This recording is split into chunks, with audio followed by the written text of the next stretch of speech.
मोबाईलमध्ये 1 मिनिटात voting card कसं डाउनलोड करायचं हे आपण या व्हिडिओमध्ये पाहणार आहोत. गुगलवरती जायचं, NVSP म्हणून टाकायचं. पहिलीच साईट आहे, क्लिक करायची. त्यानंतर या ठिकाणी स्क्रोल करत करत खाली जायचं. स्क्रोल करत खाली गेल्यानंतर इथे इपिक डाउनलोड म्हणून ऑप्शन येईल. त्या इपिक डाउनलोडवरती क्लिक करायचं. क्लिक केल्यानंतर या ठिकाणी आपल्याला लॉग इन करायचं आहे. मोबाईल नंबर टाकायचा, कॅप्चा कोड टाकायचा आणि रिक्वेस्ट OTP वरती क्लिक करायचा. पण जर तुम्ही इथे पहिल्यांदा आलेला असाल तर खाली साइन अप म्हणून ऑप्शन आहे, ते साइन अपवरती क्लिक करायचा. साइन अपवरती क्लिक केल्यानंतर मोबाईल नंबर टाकायचा, कॅप्चा कोड बॉक्समध्ये दिलेला आहे तो टाकून घ्यायचा आणि या ठिकाणी सबमिट करायचा. कंटिन्यू केल्यानंतर तुम्हाला या ठिकाणी तुमचा जो इपिक ID असतो म्हणजे वोटिंग कार्डचा नंबर असतो तो या ठिकाणी टाकायचा. तो नंबर टाकल्यानंतर ओके करायचं. तुमचं या ठिकाणी लॉग इन रजिस्टर होतं.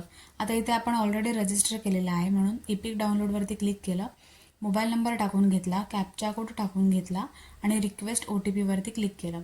आता या ठिकाणी रिक्वेस्ट OTP वरती क्लिक केल्यानंतर OTP येतो, तो OTP या बॉक्समध्ये टाकून घ्यायचा आहे आणि व्हेरीफाय आणि लॉग इन करायचं आहे. OTP आलेला आहे, टाकून झालेला आहे. व्हेरीफाय आणि लॉग इनवरती क्लिक केल्यानंतर तुम्हाला तुमचा या ठिकाणी इपिक नंबर म्हणजे तुमचा वोटिंग कार्डचा जो नंबर असतो तो टाकण्यासाठी ऑप्शन येईल आणि सिलेक्ट स्टेट करायचं आहे.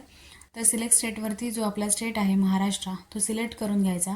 सिलेक्ट करून झाल्यानंतर इथे सर्च करायचा. सर्च केल्यानंतर तुम्हाला तुमची सगळी माहिती या ठिकाणी दिसेल.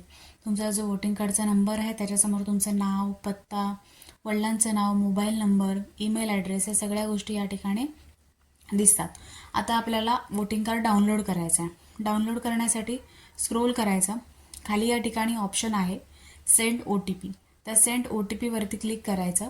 तुमच्या मोबाईल नंबरवरती अजून एक OTP येईल, तो OTP या ठिकाणी टाकून घ्यायचा आणि व्हेरीफायवरती क्लिक करायचा. व्हेरीफाय केल्यानंतर या ठिकाणी तुमचं जे वोटिंग कार्ड आहे ते डाउनलोड होण्यासाठी ऑप्शन येईल.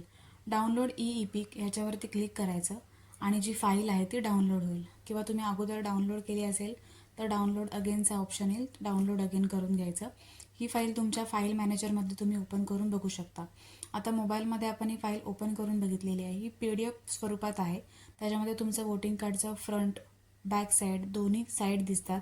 पूर्ण बारकोड असतो, त्याच्यानंतर ॲड्रेस असतो, मोबाईल नंबर, तुमची सगळी वोटिंग कार्डची माहिती याच्यामध्ये प्रॉपर असते. डिजिटल स्वरूपात हे कार्ड असतं, ते तुम्ही कुठेही वापरू शकता. अशा पद्धतीने तुम्ही फक्त घरी 1 मिनिटात वोटिंग कार्ड फक्त तुमचा नंबर टाकून लगेच मोबाईलमध्ये डाउनलोड करून घेऊ शकता आणि हे कुठेही वापरू शकता. ज्यांच्यासाठी हा व्हिडिओ महत्त्वाचा आहे त्यांच्यासोबत शेअर करू शकता.